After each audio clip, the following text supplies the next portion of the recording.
Summer had been long and fruitful. The harvests had been plentiful, and the lands surrounding Castle Fenrock had experienced a prosperity they hadn't seen in years. Lord Garrick was a kindly, temperate ruler, who ensured this bountiful time was not wasted by declaring a party that was to be held within the castle grounds, with food, drink, and debauchery available for all. Castle Fenrock itself stood atop a hill, surrounded on all sides by open grassland, with views that stretched miles over the land that Lord Garrick controlled. It had been constructed millennia ago, in the old times, and had been retrofitted as needed when technology progressed. It was now no longer a simple stone-built fortress, but an amalgamation of steel, alloys, and the fen rock from which it gained its name. It boasted few outwardly offensive weapons, other than a couple of Gatling guns mounted upon the battlements either side of the main gate, but it could lay claim to the best defence systems of the times, with an impenetrable force field that, once activated, prevented anything from entering or leaving the castle walls. On the first night of the party, all of the lands under Lord Garrick attended. The brilliant lights could be seen, and the raucous sounds heard from miles away as the region revelled in their happiness. Drinking contests, eating contests, karaoke, common whoring. It was an event to be recorded in the annals of history for as long as the castle stood, which, as it happened, may not be terribly long. It was during a particularly loud rendition of the classic song It's All Right My Wife Doesn't Know when the proximity alarms sounded. At first, people mistook it for a particularly unimaginative guitar solo, until a guard, who had excused himself earlier to the upper reaches of the walls for some quiet vomiting, bellowed into the castle-wide PA system. "Robots! Oh God, robots are coming! And not the nice kind of robots either. These ones definitely have guns and a decidedly gruff demeanor, which is quite impressive since robots traditionally have a limited range of facial expressions. It's really quite ingenious. Nevertheless, robots have come to attack the castle." Lord Garrick stood from his chair, dropping the boar's leg and saucy maiden that he was holding. He had experienced a war with robots before, when his hair was long and luxuriously brown, and he hadn't yet developed the paunch about which he was teased by his wives today. His sharp green eyes defied his age as he remembered the horrors of facing a mechanized enemy who needed no rest, no food, and knew no mercy for women, children, the elderly, or infirm. The cries of "Death to the fleshlings" and "Roll out" and "Change forms" chilled his soul. A look of absolute fear on his face, he grasped the nearest serving boy and bellowed into his face. "Raise the force field immediately! Do you hear? Get that bloody shield up now!" And with that, the siege of Castle Fenrock began. In the outer ways, the very edge of the lands under the rule of Castle Fenrock, a young man tended to his small field of crops alone in the morning light.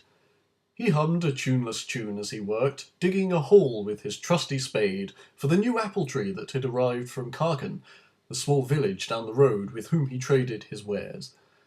Satisfied with the size and depth of his hole, John hefted the small tree down into it and filled up the excess, patting it down with a care and precision born of years of experience planting and tending to various plants and crops. It would have been easier if his father were around, but he and his mother had gone to attend the party at Fenrock nearly 5 days ago, and they still hadn't returned. John wasn't really surprised, as he expected the festivities to continue for at least a week, judged by how excited the messenger was when he appeared at their door. Few enough people came to the outer ways without good reason, and fewer still with a smile and enthusiasm as much as that boy holding that letter. John knew it must have been important that everyone attend, as messengers themselves were considered a frivolity, an expensive novelty, tradition of overly wealthy nobles who reserved their use for only the most important news or events. Otherwise they would have just received an email on the home computer. John's father had decided that John should stay behind to await the delivery of the apple tree.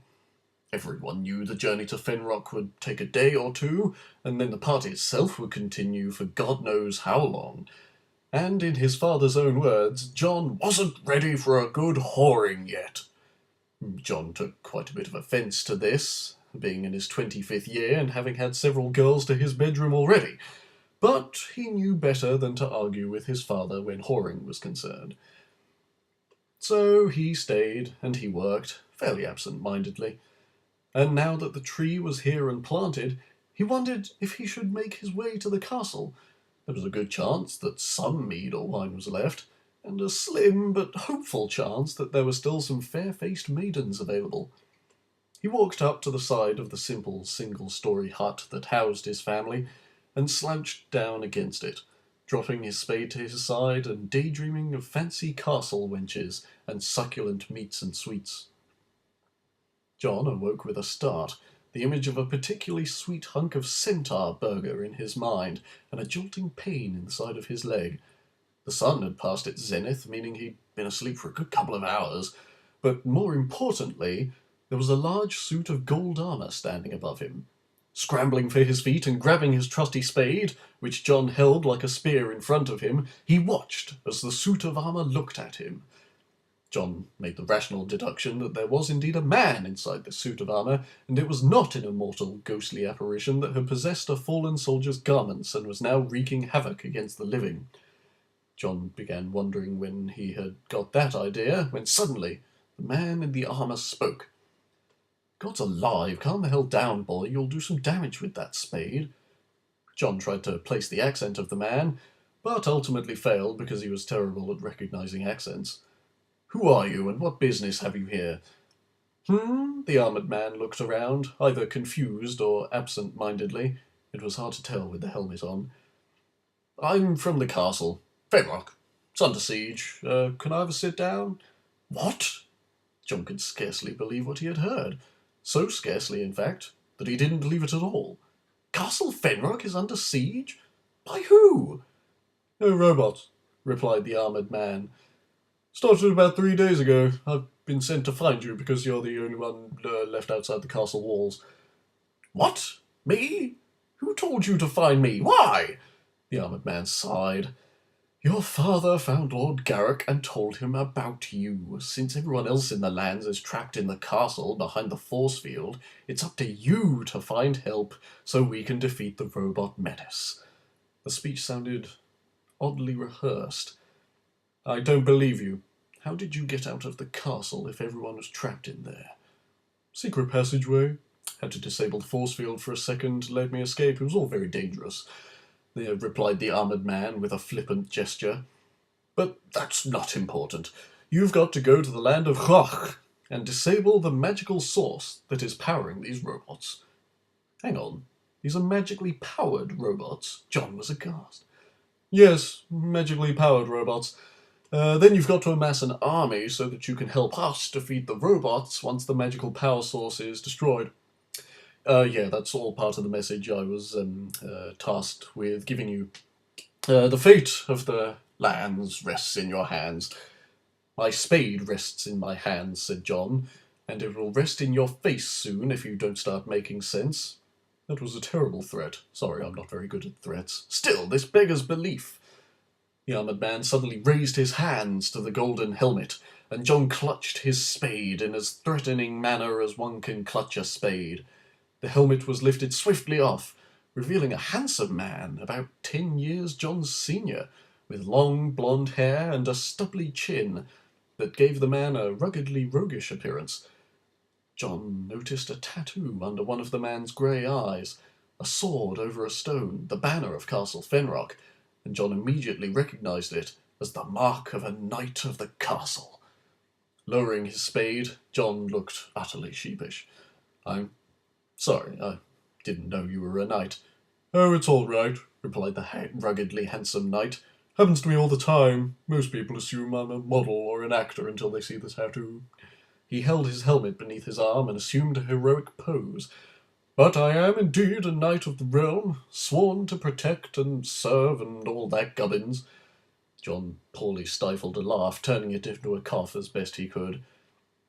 So what you say is true. The castle really is under siege, and they need me to destroy the power source in Rach that magically powers these robots, and then amass an army to help you defeat them once that's all done. The knight stopped posing and smiled a ruggedly handsome smile. Yes. So why don't they just send you, a knight, on this quest, rather than me, a farmer? Suddenly the knight didn't look so at ease with himself. Oh, I have pink eye. John cast a disapproving look into the knight's brilliantly clear eyes. I mean, they need every available knight here to fend off the attack, in case the, impenetrable force field falls. They already asked you to do this quest, didn't they? John smirked. Yes, sighed the knight, but Krach is very far away, and this armour is very heavy. John's jaw would have dropped to the floor if it was not attached to his skull. What? What about protecting and serving and all that gubbins? He yelled, gesticulating wildly with his spade and free arm. Well, you see, I'm incredibly lazy. In fact, do you mind if I have a bit of a snooze here against your house? The knight started removing his armour, revealing some decidedly normal clothes beneath them. It looked awfully comfortable when I was watching you sleep. You are watching me sleep? John stopped himself, rubbing his eyes. What do they call you, knight? Sir Edentine the Enthusiastic. The look that crossed John's face could be described as a mixture between blind anger and utter disbelief. Sir Edentine looked up from removing his armoured boots to see John's expression. Oh, don't blame me. The castle name-chooser chooses the names for the knights. After John had stopped screaming and beating the air with his spade, he turned back to Sir Edentine, who had now removed all of his armour and was slouched against the house, much like John was beforehand, when he wasn't being tasked with saving the lands by a criminally lazy knight of the said lands. Why don't you come with me? John asked. That's a great idea and all, but I did mention that I'm incredibly lazy, did I not? Sir Edentine pulled a wide-brimmed hat out of his suit of armour and laid it to rest against his head, shading his eyes from the world. Yes, you did, John said, with as much distaste as he could muster. Well, in that case, I suppose I'll just have to leave for Rach myself, with no idea how to get there, or how to fight, or how to destroy a magical power source. No, I'm sure you'll do fine. The lazy knight adjusted his shoulders against the walls of John's house. Try and meet some people, teach you these things. That's how it usually goes in these storybooks. John slumped himself, his shoulders seeming to give way beneath the weight of the task ahead and the sheer lethargy of the protector of the realm before him. Wow. Thank you so much for your help, Sir Edentine. Oh, please, call me Eddie. Thank you so much for your help, Eddie. The knight waved a finger at John in mock disapproval. Sir Eddie, let's not forget rank, shall we? Thwack went John's spade into Sir Eddie's testicles. Gah! Went Sir Eddie. Get up, Eddie. You're coming with me or you get another one, warned John. Gah! Fine, whimpered Eddie, clutching himself and dribbling on the ground. Good. Now get your armour on. I'll get some provisions from the house. Since I don't have any weapons, I suppose I'll just hang on to my spade. Seems to do the job well enough, wouldn't you agree, Eddie? John smiled sweetly down at the knight writhing in the dry dirt. Amidst his crying and cursing, Eddie managed to shoot John a savage look. Oh, don't be such a baby, said John as he wandered into the house. Okay, guys, so that is part 1 of Chapter 1. Project YouBook. I hope you like it so far. I'll admit I'm a little rusty because it's the first time I've done this, and I'm a bit nervous.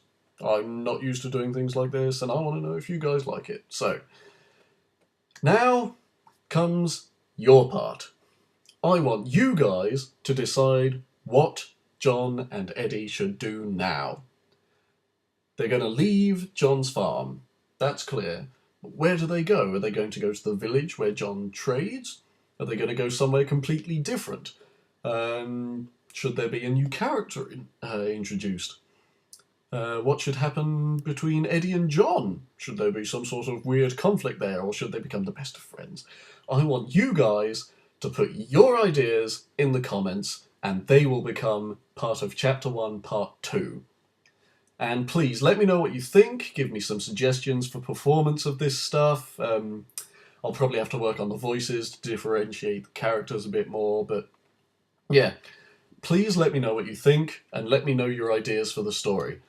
I'm really excited to hear what you guys have to say. So, it's been good fun, and I look forward to reading your ideas and writing up the next part of Project YouBook. So, have a great week, guys, and I'll see you later.